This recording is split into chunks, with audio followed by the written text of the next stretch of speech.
నెల్లూరు నగరంలోని స్థానిక హోటల్ పరివార్ నందు ఏర్పాటు చేసిన విలేకరుల సమావేశంలో నెల్లూరు రూరల్ మండలం దేవరపాలెం గ్రామంలో సర్వే నంబర్ 238/1 ఎకరాల భూమిని డాక్యుమెంట్ నంబర్ 3957/2006 గల భూమిని కొంతమంది వ్యక్తుల ద్వారా కొనుగోలు చేసిన బాల శ్రీనివాస్ లేఅవుట్ వేసి విక్రయించడం జరిగింది. సదరు వ్యక్తి మరణించిన తర్వాత కొంతమంది వ్యక్తులు ఇప్పుడు మా భూమిలో ప్రవేశించి ఇది మా భూమి అంటూ దౌర్జన్యం చేస్తున్నారు. కావున అధికారులు విచారించి న్యాయం చేయవలసిందిగా ప్రభుత్వ అధికారులకు విన్నవించారు.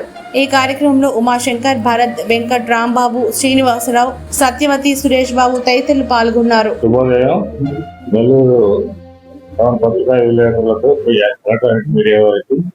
అందరికీ స్వాగతం. ఈ రోజు మేము ఈ ప్రెస్ మీట్ ఏర్పాటు చేయడానికి ముఖ్య ఉద్దేశం ఏంటంటే, మేమందరం ఇక్కడ భూ కబ్జాదారుడి దాసోహానికి గురయ్యి బాధితులు మేమందరం నెల్లూరు రూరల్ మండలం దేవరపాలెం గ్రామం సంబంధించినటువంటి ఏమిరెడ్డి వంశకుమార్ రెడ్డి ఆనందరెడ్డి వగైరాలు మేము ఎప్పుడో కొనుగోలు చేసిన భూమిని ఫ్లాట్లుగా విభజించిన ఫ్లాట్ను కొనుగోలు చేస్తున్నాము. వాటిని కబ్జా చేసే ప్రయత్నం చేస్తున్నారు. దానికి సంబంధించి మా యొక్క బాధను వ్యక్తం చేయడానికి ప్రెస్ మీట్ ఏర్పాటు చేయడం జరిగింది.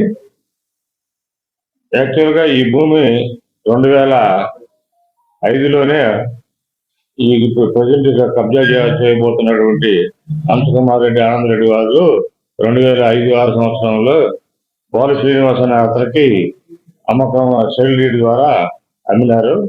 1993/2006 సేల్ డీడ్ ద్వారా అమ్మేస్తున్నారు. కానీ అమ్మి వాళ్ళ దగ్గర ఒక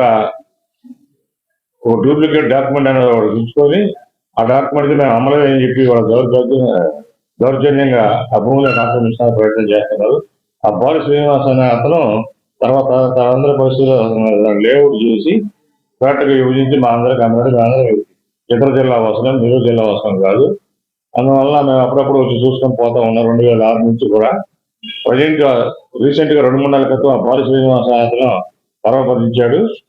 అది ఆసరాగా తీసుకొని మేము అతనికి అమ్మలేదు, ఈ భూమి మాదేనని చెప్పి మళ్ళీ మా భూమిలోకి వచ్చి మా ఫ్లాట్లన్నీ తొలగించి దున్నే ప్రయత్నం చేసి దానికి ఫెన్సింగ్ వేస్తానికి చాలా ప్రయత్నం చేస్తున్నాడు. ఈ ప్రయత్నంలో మా భాగంగా మేము రకరకాలుగా అతని మీద జగనన్న విజయవాడ ప్రోగ్రాంలో పోతే స్పందనలో అర్జీలు ఇచ్చినారు మా మిత్రులందరూ కొంతమంది. మేము కోర్టు ద్వారా కూడా ఫైట్ చేస్తున్నాం. మాకు నెంబర్ కూడా అయింది. కానీ మాకన్నా ముందు అతను ప్రైవేట్ పిటిషన్ చేసి ఇచ్చేయడం వల్ల మాకు ఇంజక్షన్ ఆర్డర్ కొంచెం పెండింగ్ పడింది. అది కూడా త్వరలో వస్తుంది. ఇవన్నీ మా అన్ని రకాల పోరాటాలు చేస్తానే ఉన్నాం, న్యాయపరంగా, ప్రభుత్వ పరంగా, అన్ని రకాలుగా. కానీ అతను ఏమీ పట్టించుకోకుండా తన చేసుకుంటూ పోతున్నాడు. ఈ దుర్మార్గం 150 కబ్జాదారులు వాళ్ళిద్దరండి, వాళ్ళ కుటుంబ సభ్యులు వంశకుమార్ రెడ్డి, ఆనందరెడ్డి వాళ్ళ కుటుంబ సభ్యులు. మాకు తిరుగుతాను లోకాలం కాదు కదా, వైసీపీ అనుకున్నాను. పంచాయతీ రిజర్వ్ ఇస్తాను. ఆ రిజర్వ్ స్థలాన్ని కూడా వాళ్ళు కబ్జా చేసి దాని ప్రహరీ కూడా కట్టేశారు. దానికి ఆ స్థలాన్ని అంటే మనకు పార్కుల క్యాట్కి వాడుకున్న ప్రభుత్వానికి అప్పగించే భూమి అతను ఆ లేఅవుట్ వేసి అతను రోడ్డు పక్కనే దాన్ని చూపిస్తే దానికి కూడా కబ్జా చేసి దానికి కూడా ప్రహరీ కూడా కట్టి అది కూడా వాళ్ళ అధీనంలో ఉంచుకున్నారు. దానికి సంబంధించిన సాక్ష్యాలు మా దగ్గర వీడియో రూపంలో ఉన్నాయి. మీకు అన్ని కావాలంటే మీరు సబ్మిట్ చేస్తాను.